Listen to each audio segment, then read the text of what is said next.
Hi, so in this video we're going to be solving this problem here. It says find the transfer function relating the input f of t, which is the time-dependent force acting on this block, to the position of the 5 kilogram mass. In the problem you can see we have two different masses, the blue 5 kilogram mass, and that's inside of this red 10 kilogram mass. And they're connected with a spring here, and on the other side there's a spring and a damper. Problem tells us that we can assume ideal springs and dampers and that all the surfaces are frictionless, so that means that this block's going to slide inside here and the red block's going to slide along the ground with no friction. So that makes the problem a little easier. So to get started here, first we want to know what we're looking for. So we know that the input is F and our output is the position of this block. So let's define some coordinates here. So I'm going to call the position of the red block, I'm going to call that x1, and then the position of the blue box, we can call that x2. And then I'm also going to define the position of the point in between this spring and this damper, and we'll see why we have to do that in just a little bit, but I'll call that x3. Now that we have these definitions, we can get started with some free body diagrams. So, new page here. Try to keep the problem visible. So first we'll draw the free body diagram of the big red block. So just draw the shape first.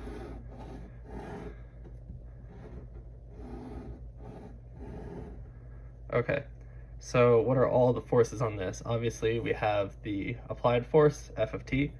I'm just gonna write F just to save time. Then there's also a force from this spring, which is on the inside of it. So I'm gonna draw that in the positive direction. And then to find the force of a spring, the way I always do it is I know that the force of a spring is equal to the spring constant K times x far minus x close. So what that means is that you have spring constant times the position of the opposite end of the spring compared to where you're looking to, and then the position where you are looking at, which is x close. So that might sound a little confusing, but it'll make sense once we start doing it. So we know that our spring constant K for this spring is 2 newtons per meter, so I'll write 2. And then x far, which is the opposite end of this spring, which is connected to this block, and we define that block's position as x2, so I'll write x2 minus, and then the close coordinate on the other side of the spring, the one that we're looking at, that's the position of the red block, so that's x1. So that's a pretty simple way to look at springs. And if you're going to use this method, just always be sure to draw your arrows in the positive direction, because we know that positive is this way, so that's x1.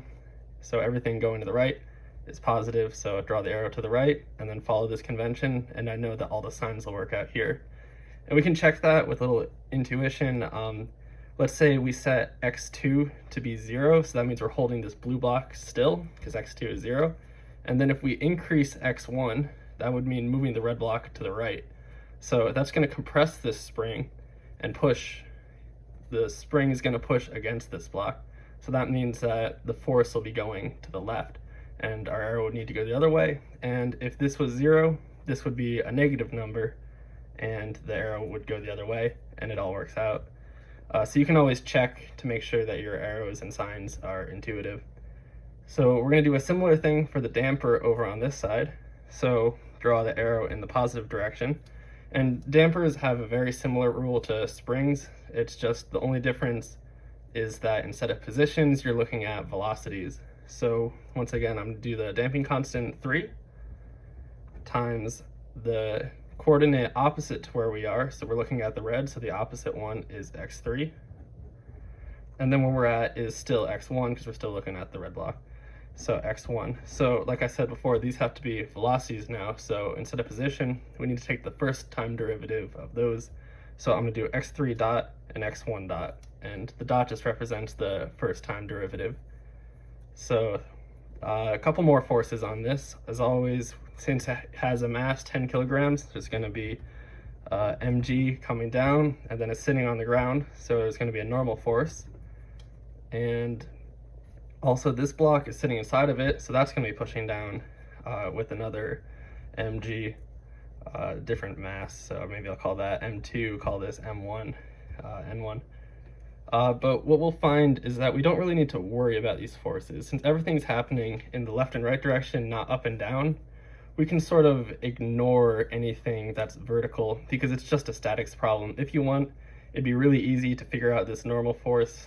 Just add these two together, that'll be the normal force, but that's not going to help you with this problem. So what we can do from here, now that we've got all the external forces drawn, is we can use dynamics. So we know the equation that the sum of the forces in one direction is equal to the mass of the object times the acceleration of the object. F equals ma, pretty basic. So what we can do is sum up all the forces. So since all the forces here are pointing to the right, they're all going to be positive. We'll have F plus 2x2 minus x1 plus 3x3 dot minus x1 dot. So that's all of the forces, and that's going to be equal to the mass, which is 10 kilograms. Oops, I'm going to leave out the units because I know everything is in metric and it'll work out. So 10, and then the acceleration of this block, since the position is x1 and acceleration is the second derivative of position, we can write x1 double dot. And I'm just going to go ahead and multiply these out now to save some time later. So F plus 2x2 minus 2x1 plus 3x3 dot minus x1, 3x1 dot equals to 10x1 double dot. So that's what I'm going to call equation 1. So we'll write a little 1 there. Now we can look at another free body diagram. So there's another mass, so we can do a free body diagram for this mass as well. So that one, let's see, we'll just put our block here. That position is x2, and there's, as usual, there's a mass pulling down and the normal force down here. But just like before, we're gonna go ahead and ignore these. Call this M2G and this one N2. But we don't really need to worry about those because everything we care about is left and right, not up and down. So there's going to be a force coming from this spring on this side, and I'm going to use the same rule.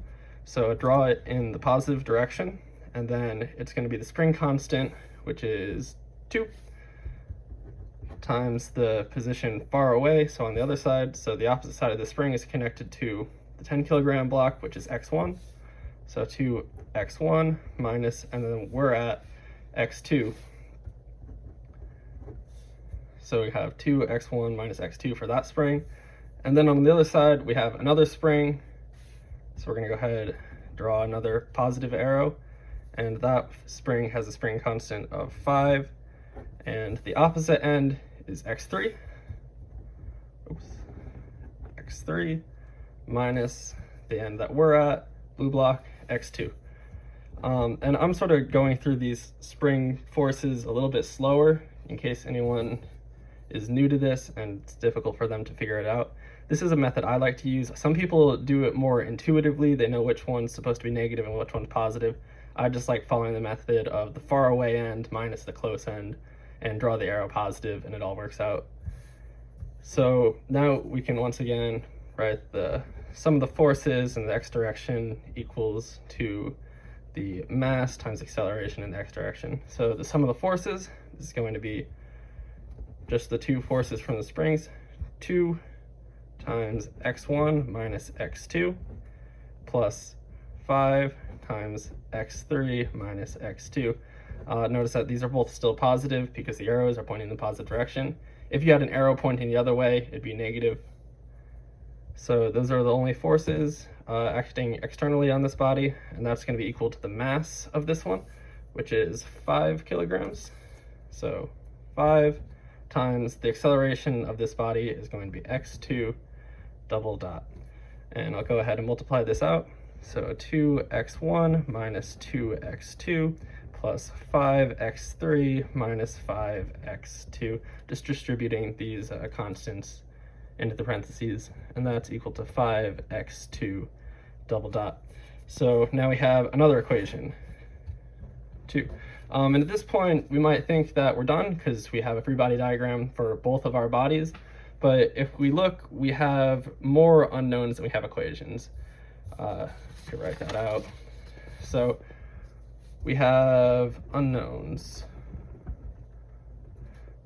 So we have x1, x2, x3.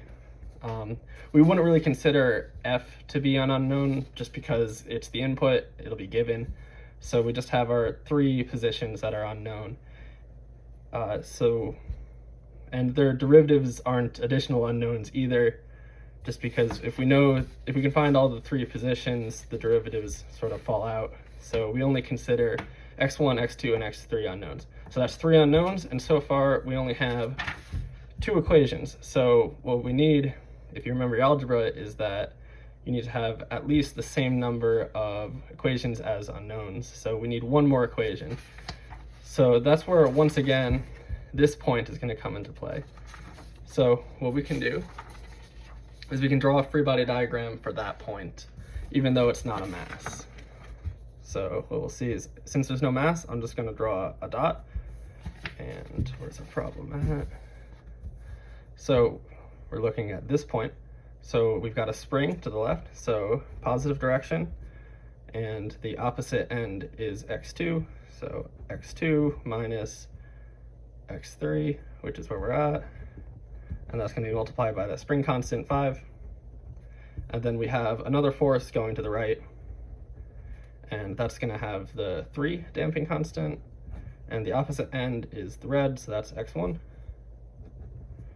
minus where we're at, x3, and this is a damper, so be sure to put those dots, don't forget them. And there's no mass here, so there's nothing pulling down, it's not resting on anything, there's nothing pushing up. So this is a really simple free body diagram, but it'll still adhere to the rule that the sum of the forces is equal to the mass times the acceleration, even though the mass is 0.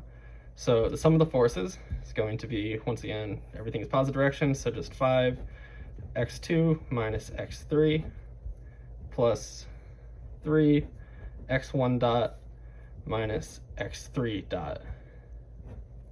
And that's going to be equal to the mass, which is 0, and even though it's 0, we'll still write it out. The acceleration of this point is going to be x3 double dot. Of course that's going to go away because that's just a 0, but I figured I'd write it out just so you can see. So, we can go ahead and multiply this out. 5x2 minus x3 plus 3, almost forgot a 5, 3x1 dot minus x3, 3x3 dot equals to 0. Okay, so now we have 3 equations and 3 unknowns, so we're getting somewhere. Now that we have these 3 equations, I just went ahead and rewrote them here. The only thing I did is I noticed in what I called equation 2, we have an x2 here and an x2 there. So I went ahead and combined those. -2 minus 5 got a -7 there. So other than that, I just rewrote these here. And the problem asks for the transfer function. So we know that the transfer function is in the S or frequency domain, and that to get to the frequency domain from the time domain, we have to use the Laplace transform. So what we'll do now is we'll just find the Laplace transform of each one of these equations. So we'll start over here with the first one. So we're going to take the Laplace transform of both sides. So I usually just draw an arrow, fancy L, another arrow, just to say that I'm taking Laplace transform. And Laplace transform of function f is just going to be capital F. Maybe a note on notation here. Typically, lowercase letters represent functions in the time domain, while capital letters represent functions in the frequency domain. So I'm leaving out, so I could be writing, instead of f, I could write f of t, and instead of f capital, I could write capital F of s. I do the cursive s because my regular s's tend to look like 5s. So I always go with the cursive s for the Laplace domain. But so just keep in mind that capital letters are going to be functions of s, lowercase letters are going to be functions of t. I've never run into issues with getting confused. Usually you know which domain you're in, but if you do find yourself getting confused, you can always write them out. There's nothing wrong with that. So f Laplace transform just becomes capital F. 2x2 Laplace transform becomes 2 capital X2. Same thing with negative 2x1, negative 2 capital X1. And if you're wondering about these Laplace transforms, you can look them up in tables. It's usually how I do it. You can do it by hand, and you can look into what the Laplace transform actually means. But for the purpose of this video, we're just going to assume that we know these basic Laplace transforms. So for 3x3 dot, the first derivative is the same as multiplying by s. So we're going to have 3s x3 capital, and then negative 3x1 dot is going to be negative 3s x1. And then over here, taking two derivatives, there's going to be two s's, so that's going to equal to 10s squared, getting a little tight over here, x1. So that's the Laplace transform of this. If I went a little fast there, we have two more equations that we'll have to do if you got lost, but we'll go ahead and simplify this just a little bit, combining like terms. So first we'll have everything with x1. So x1 has negative 3s, 10s, and 2. I'm gonna move things to the other side to make things positive. So I'm gonna move everything over to this side other than f. So we're gonna have 10s squared, and then we'll have the 3s move to the other side, so negative becomes positive, so plus 3s, and then last x1, negative 2, move it to the other side is positive 2. All that multiplied by x1. And then we'll have x2, so there's only one x2 here, move it to the other side, positive becomes negative, so negative 2 x2. Then for x3, looks like we just have this 3s moving it to the other side will give us negative 3s x3, and then all of that is going to be equal to f. So there's our first equation written in the s domain, and we can go ahead and do the second equation now. So once again, just do Laplace transform. So Laplace, and 2x1 is going to be 2x1 capital minus 7x2 plus 5x3 equals to 5, and here we have the second derivative, so that's going to turn into s squared x2. And I'm going to rearrange things again just so it's all in order, and that'll make things easier in the next part of this problem.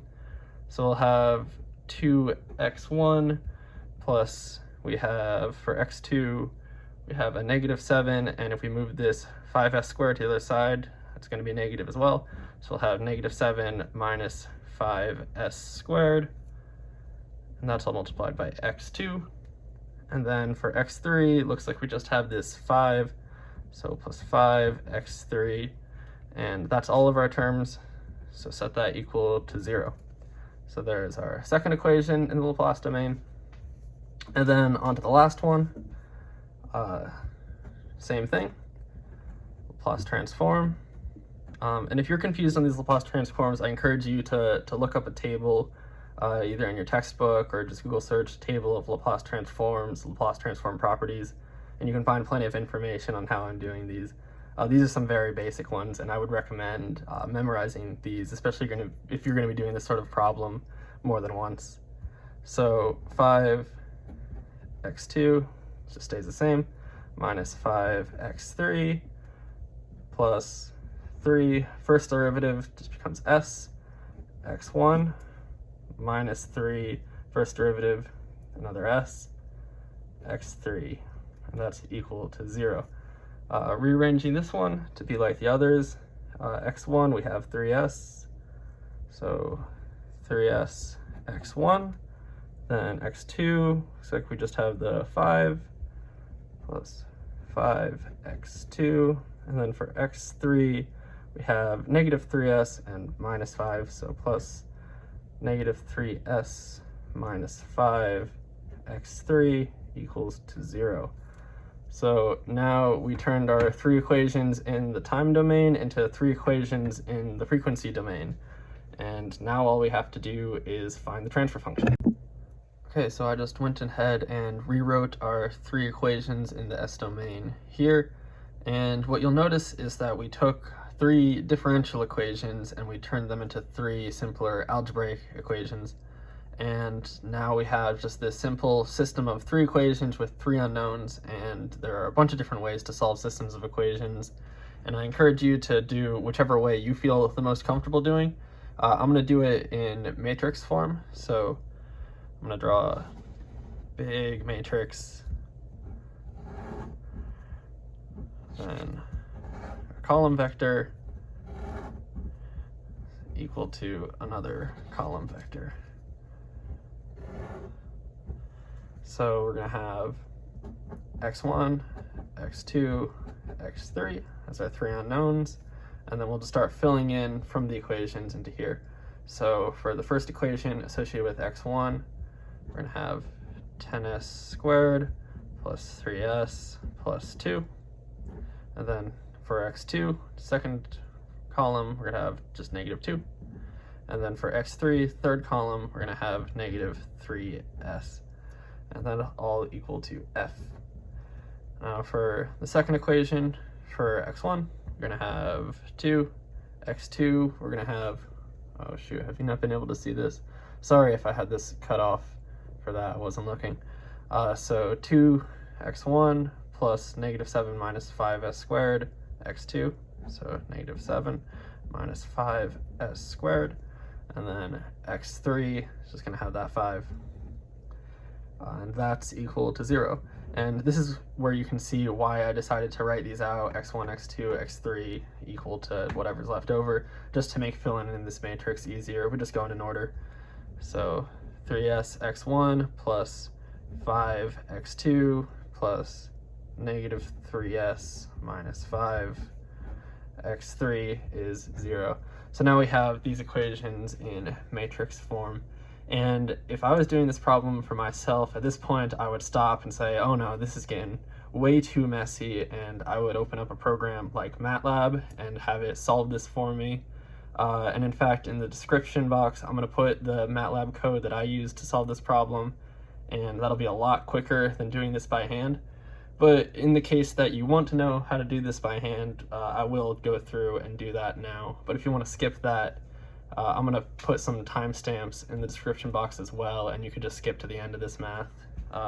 But this math will eventually give us our answer.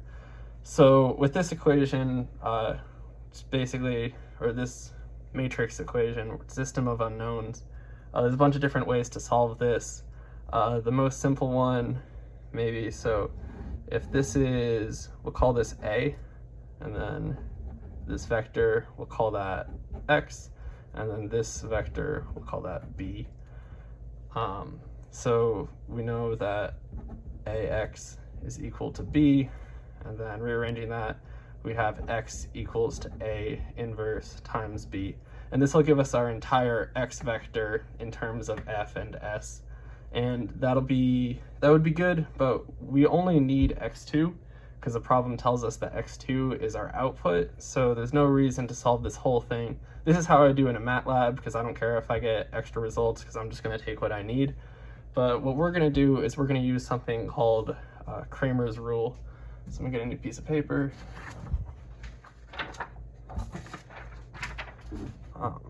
So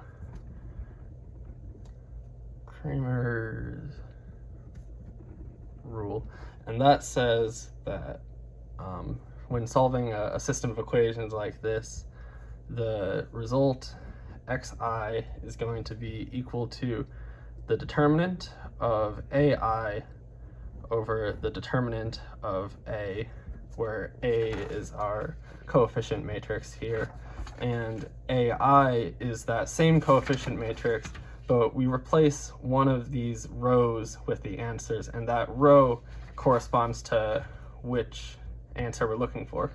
So in our case, we're concerned about x2. So we're going to say x2 is equal to the the determinant of A2 over the determinant of A. So to find A2, all we need to do is take this matrix and then replace the second row, because we're looking at x2, so replace this row with the answers, or the right-hand side. Maybe answer isn't the right word. But so that's going to be equal to, I'm just going to rewrite this matrix for the bottom, just the determinant, which is 10s squared plus 3s plus 2, negative 2, negative 3s, dot, dot, dot. That's just going to be this matrix the way it is there. And then for A2, we're going to have a matrix up here, and we're replacing the second row. So the first row stays the same, 10s squared plus 3s plus 2. Then just copying this first row, 2 and 3s. And then the second row we're going to replace with these answers, so f, 0, and 0. And the third row, keep it the same, so negative 3s, 5, and negative 3s minus 5. So all we need to do now is just find these two determinants, and I'm not going to lie to you, that's going to take quite some time. So like I said before, if you want to skip ahead, go for it. But just finding these two determinants and then dividing them, and that'll give us our x2. So let's go ahead and get started with finding this A2 determinant. So finding the determinant of A2, just rewrote it here, same as it was before. I'm gonna use the method where you take the top row and then you do the smaller determinants down here. There's a couple different ways to find the determinant of a 3x3. You can copy the first two rows and then do some multiplication, subtraction, addition stuff. That works too. I just like this method. So what we're gonna do here is we're just gonna take this top right term. So that's gonna be 10s squared plus 3s, and then we're gonna multiply that by the determinant of this smaller matrix, the smaller 2x2 here. So that's going to be 0 times negative 3s minus 5, which is just 0, and then minus 5 times 0, so minus 0. And at this point, if you're confused about how to find this determinant, just look up how to find determinant on YouTube or Google. There's plenty of sources that'll describe how this is done. So then the next one, f, don't forget the negative sign for the second term. So negative f times the determinant of the 2x2 made up by these two and these two. So that's going to be 2 times negative 3s minus 5. So that's going to be, just multiply this out, negative 6s minus 10. And then minus 5 times 3s, so minus 15s. And then the last term, 3s, we're just going to put it down here. So negative 3s times determinant of this smaller matrix now. So 2 times 0, 0, minus 0 times 3s, 0. So obviously we have 0 minus 0 is 0. This term goes away. And then 0 minus 0, this term also goes away. So what we're left with, thankfully, is pretty simple. Negative f times negative 6s minus 10 minus 15s.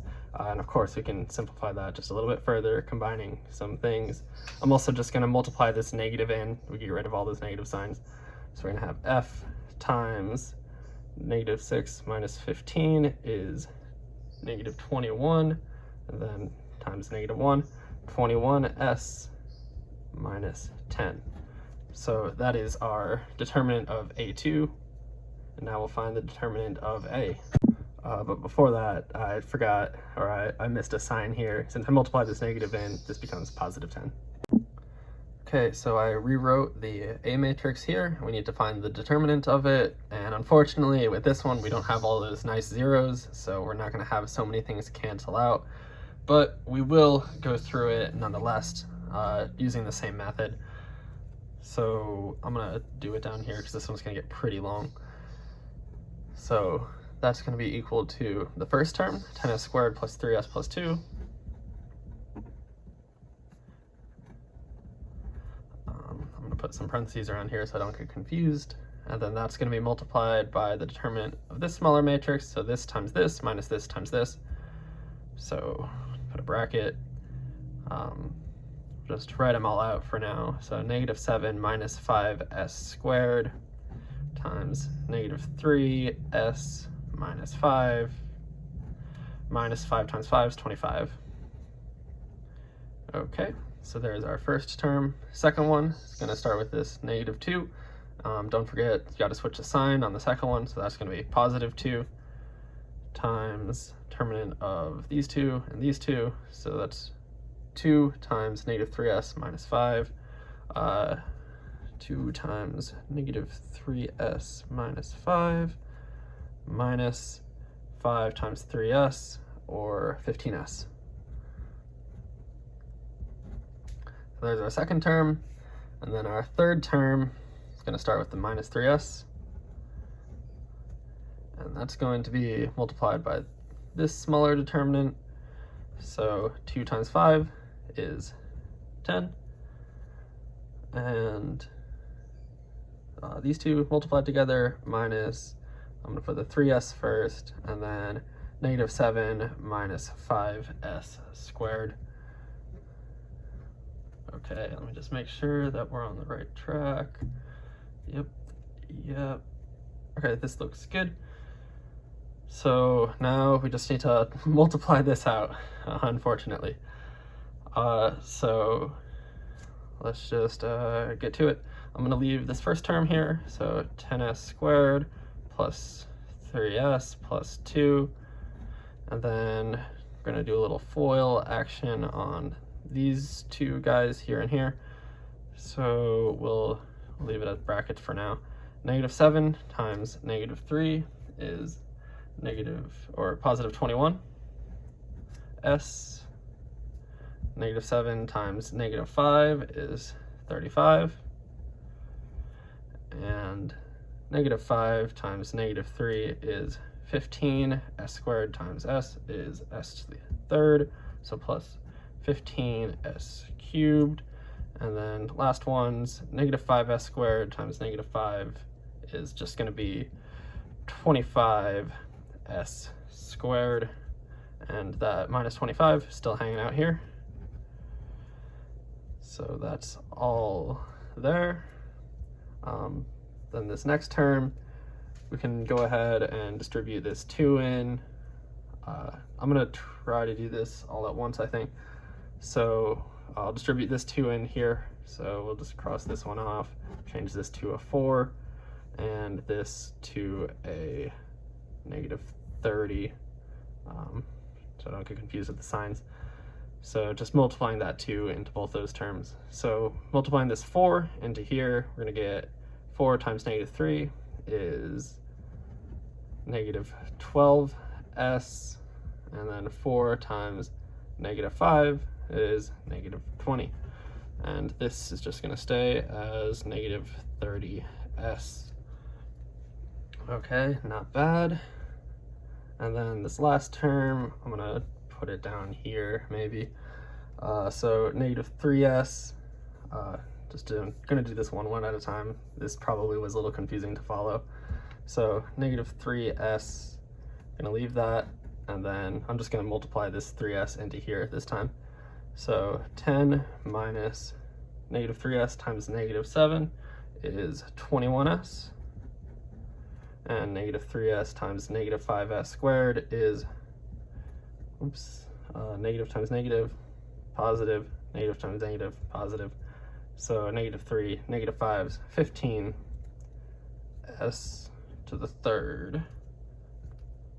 Okay, looking good. All right, so just ignore this. I tried solving it one way, decided I wanted to do it another way. So I'm gonna rewrite this one time. I'm not gonna multiply this part out just yet. I'm gonna simplify things a little bit more and try to make this other part of it a little cleaner, because this part gets pretty messy.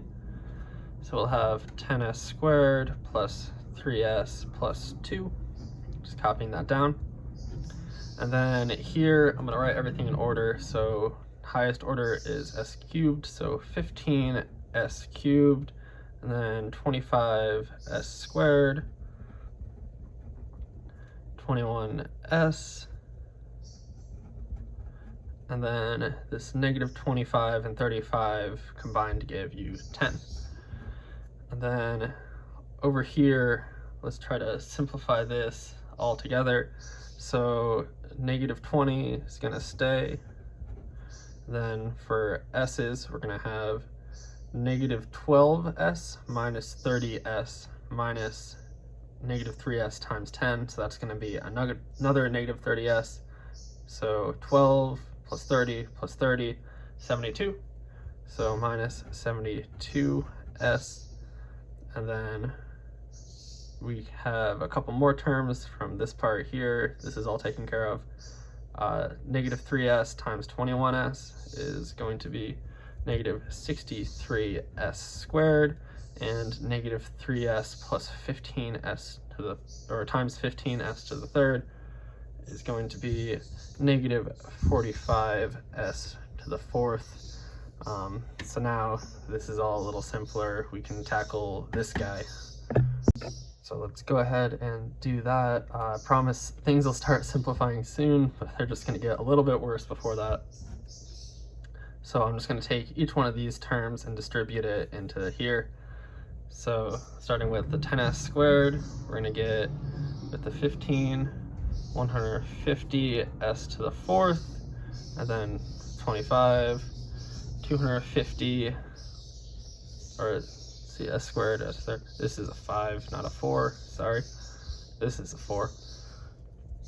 Plus 21 becomes 210, s to the third, plus 10 is 100 s squared. So that's this 10s squared. Now we'll move on to the 3s. So that's going to be for the 15, 45 s to the fourth. Then the 25 is going to be 75 s to the third. 21 is going to become 63 s squared. And then the 10, just 30s. Okay, on to the 2. So 2 times 15 plus 30s to the third, 2 times 25 plus 50s squared. I'm gonna go down to a new line. 2 times 21 is going to be plus 42s. And then finally 2 times 10 plus 10s. I don't know why I wrote this parenthesis here. That doesn't belong. Because everything is now multiplied out. So just going to copy this part down. Minus 20, minus 72s, minus 63s squared, minus 45s to the fourth. Okay, so this is where things start simplifying. We have negative 45s to the fourth here, and positive 45s to the fourth there. So we can go ahead and cancel those guys out. Negative 20 here. This is a mistake. So we have the 2 times 21 is 42s, and then 2 times 10. This should be 20. I'm not sure how that became 10s. Anyway, positive 20, negative 20. Those two are going to cancel out. And I think that's all the canceling we can do here. So let's just go ahead and start combining like terms. So we only have one s to the fifth, so it's going to be 150 s to the fifth plus s to the fourth. Looks like we have quite a few things. So we're going to have, actually, these two canceled, so just a 250 s to the fourth. S to the third, we're going to have 210, 75, 30. Those all combined to give us 315. S to the third, s squared, we've got the 150. So 150 s squared. And let's see, for s's, we've got negative 72 plus 30 plus 42. So that all comes together to give us 0. Great.